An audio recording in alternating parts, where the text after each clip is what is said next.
الهادي يا الله جلالي جلالي يا الله جلالي جلالي اعوذ باللہ من الشیطان الرجیم بسم اللہ الرحمن الرحیم رب اشرح لی صدری ویسر لی امری واحلل عقدۃ من لسانی یفقهوا قولی آمین یا رب العالمین۔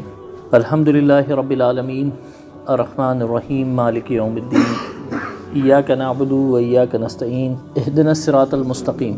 یہاں تک ہم نے سورہ فاتحہ کا ترجمہ اور اس کی تفسیر کے بارے میں ذکر کیا۔ تو ہم اللہ تعالیٰ سے یہاں پہ ہدایت مانگ رہے ہیں اور راستہ مانگ رہے ہیں، اور کن لوگوں کا راستہ مانگ رہے ہیں؟ صراط الذین انعمت علیہم، راستہ ان لوگوں کا جن پر اللہ تعالیٰ نے انعام فرمایا، رحمت فرمائی، نرمی فرمائی۔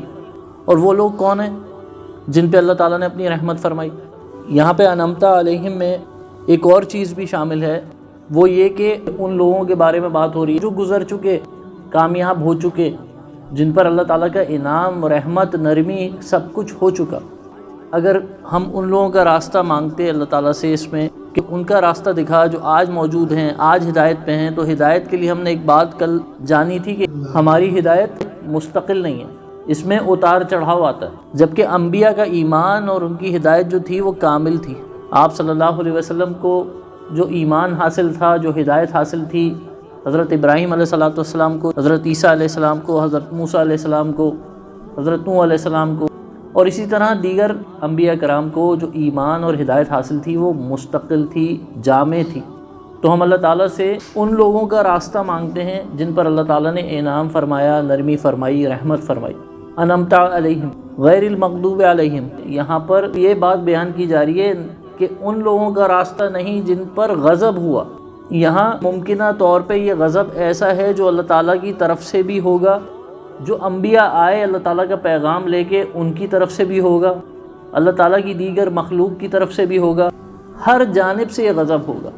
تو ہم اللہ تعالیٰ سے راستہ مانگتے ہیں ایسے لوگوں کا جن پر اللہ تعالیٰ نے انعام فرمایا، جن پہ رحمت فرمائی، نرمی فرمائی، اور نہیں ان کا جن پر غضب ہوا، ولا الضالین، اور نہ ہی ان کا جو بھٹکے ہوئے ہیں۔ اب غیر المغضوب علیہم اور ولا الضالین، کچھ کام ایسے ہوتے ہیں جن کے لیے آپ کسی کو کوئی ہدایت دیتے ہیں اور تاکید کرتے ہیں کہ یہ کام آپ نے کرنا ہے یا یہ کام آپ نے نہیں کرنا۔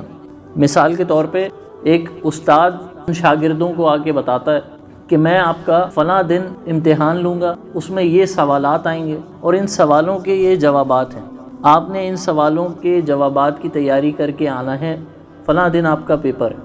اور اس مقررہ دن پہ جب وہ امتحان لیا جاتا ہے تو اس میں سے چند طلباء جو ہے وہ فیل ہو جاتے ہیں۔ جب آپ نے اپنے تمام طلباء کو، شاگردوں کو امتحان کے بارے میں بتا دیا، اس کے دن کے بارے میں بتا دیا، ان سوالات کے بارے میں بتا دیا جو اس میں آئیں گے، حتیٰ کہ ان کے جوابات کے بارے میں بھی بتا دیا، اس کے باوجود بھی اگر وہ طلباء فیل ہو جائیں تو آپ کا کیا تاثر ہوگا، کیا رد عمل ہوگا؟ یقینی طور پہ آپ غضبناک ہوں گے، غصہ کریں گے کہ میں نے تمہیں سوال بھی بتا دیے، جواب بھی بتا دیے، اس کے باوجود فیل ہوگا تم لوگ۔ اور انہی فیل ہونے والے طلباء میں ایک ایسا بھی تھا جو فیل تو ہو گیا، لیکن اس وجہ سے فیل ہو گیا کہ جس دن آپ نے وہ ساری باتیں بتائی تھیں اس دن وہ موجود نہیں تھا، وہ ان باتوں سے لا علم تھا۔ تو آپ کا غصہ کس پہ زیادہ ہوگا؟ یقینی طور پہ ان طلباء پہ زیادہ ہوگا جو اس دن موجود تھے، اس کے باوجود بھی فیل ہو گئے، بنسبت اس کے جو فیل تو ہوا لیکن اس دن موجود نہ ہونے کی وجہ سے، اس اطلاع کے نہ ملنے کی وجہ سے فیل ہوا۔ تو غیر المغضوب علیہم ولا الضالین، ولا الضالین کون لوگ ہیں؟ جو بھٹکے ہوئے ہیں، جو لا علم ہیں۔ اس لیے اللہ تعالیٰ نے یہاں پر ان لوگوں کے ساتھ غضب کا ذکر نہیں کیا، جبکہ غیر المغضوب علیہم میں غضب کا ذکر ہے۔ کیوں؟ کیونکہ ان لوگوں کو تو یہ ساری بات معلوم تھی کہ کیا امتحان ہونا ہے، کیا سوال ہیں، کیا جواب ہیں، اس کے باوجود وہ اس امتحان میں فیل ہو گئے۔ ولا الضالین میں غضب کا ذکر نہیں ہے، لیکن اس کی اس لا علمی کی ذمہ داری اس پہ عائد ہوتی ہے۔ اس بات کا وہ عذر پیش نہیں کر سکتا کہ میں اس وجہ سے فیل ہوا ہوں کہ میں اس دن آیا نہیں تھا۔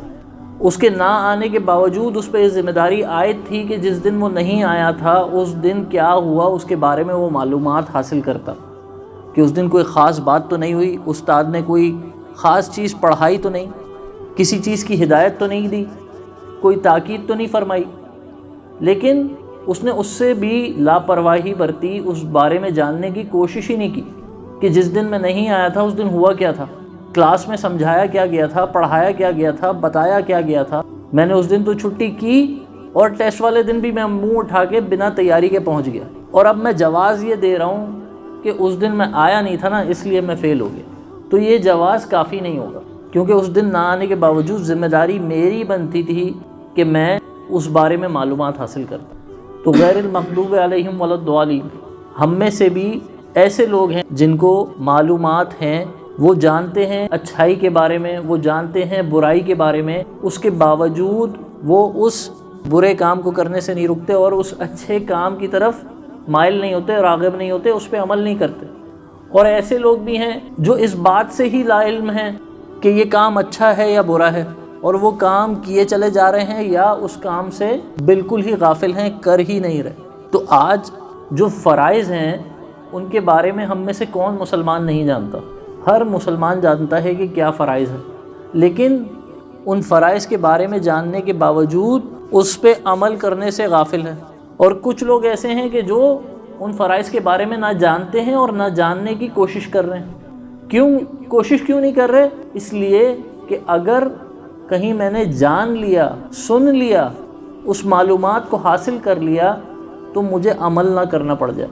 اگر ہم اس معلومات کو حاصل کر لیں گے، اس کی تیاری کر لیں گے تو نتیجہ مثبت آئے گا، پاس ہو جائیں گے، اور اگر نہیں کریں گے تو ٹیسٹ تو ہر حال میں دینا پڑے گا، چاہے ہم نے اس کے بارے میں جاننے کی کوشش کی یا اس کے بارے میں جاننے کی کوشش نہیں کی اور اس سے غافل رہے، ٹیسٹ تو دینا پڑے گا۔ تو ہم اللہ تعالیٰ سے ہدایت مانگتے ہیں اس راستے کی جس راستے پہ جو لوگ چلے، اللہ تعالیٰ نے ان کے اوپر نرمی فرمائی، رحمت فرمائی، انعام فرمایا۔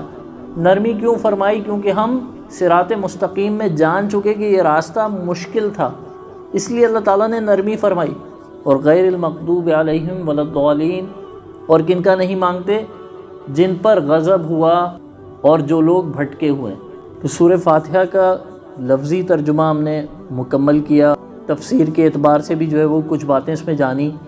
ابھی بھی بے شمار ایسی باتیں ہیں جو ہم اس موضوع پہ کر سکتے ہیں کہ مزید سورہ فاتحہ کے اندر کیا کچھ موجود ہے، سورہ فاتحہ کی تعظیم، اس کے فوائد، اس کا مقام، اور ابھی بھی جیسے میں نے کہا کہ بے شمار گفتگو کرنے کے لیے باقی ہے۔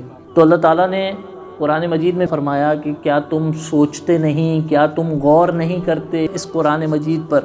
جو نصیحت ہے اللہ تعالیٰ کی طرف سے، جو ہدایت ہے اللہ تعالیٰ کی طرف سے، جو رسی ہے اللہ تعالیٰ کی جسے مضبوطی سے تھامنے کا اللہ تعالیٰ نے فرمایا ہے۔ تو ہم سورہ فاتحہ میں بارہا جس ہدایت کو مانگتے ہیں، جس سیدھے راستے کو مانگتے ہیں اللہ تعالیٰ سے، یہ قرآن مجید وہی راستہ ہے۔ اور اس کو نہ صرف سورہ فاتحہ کی حد تک بلکہ تمام قرآن مجید کو اسی طرح سے ہمیں جاننے کی، سمجھنے کی، اس پہ غور کرنے کی، فکر کرنے کی ضرورت ہے، تبھی یہ ہماری زندگیوں میں تبدیلی لے کے آ سکتا ہے۔ تو صرف سورہ فاتحہ کی حد تک ہم انشاءاللہ محدود نہیں رہیں گے، اللہ تعالیٰ نے توفیق دی تو ہم اس سے آگے مزید بھی اس کے بارے میں تفصیلی گفتگو کریں گے، جس حد تک ممکن ہوگا اس کو جاننے کی، سمجھنے کی کوشش کریں گے، تاکہ اس سے ہمارے عمل میں، ہماری زندگیوں میں تبدیلی آئے، اور نہ صرف ہماری یہ دنیا بلکہ ہماری آخرت بھی سنور جائے۔ اللہ تعالیٰ سے دعا ہے کہ جو کچھ کہا سنا اس میں جو بھی کمی بیشی ہوئی اللہ تعالیٰ اسے معاف فرمائے، اور اس کے سننے سے، پڑھنے سے ہماری زندگیوں میں تبدیلی لے کے آئے۔ اور میں پھر آخر میں ایک بات دہراؤں گا کہ یہ جتنی بھی گفتگو یہاں ہوتی ہے یہ محض اللہ تعالیٰ کی دی ہوئی توفیق سے ہوتی ہے۔ جو کچھ اللہ تعالیٰ کی توفیق ہوتی ہے اسی کے ذریعے سے میں کچھ بول پاتا ہوں، اور آپ لوگوں کو بھی اللہ تعالیٰ جو توفیق دیتا ہے اس کے ذریعے سے آپ لوگ یہاں بیٹھ کے اس کو سن پاتے ہیں۔ تو اللہ تعالیٰ ہم لوگوں کو اس کا اجر عظیم عطا فرمائے اور ہمارے لیے آئندہ بھی آسانیاں پیدا فرمائے۔ جزاکم اللہ خیر، وما علینا الا البلاغ المبین۔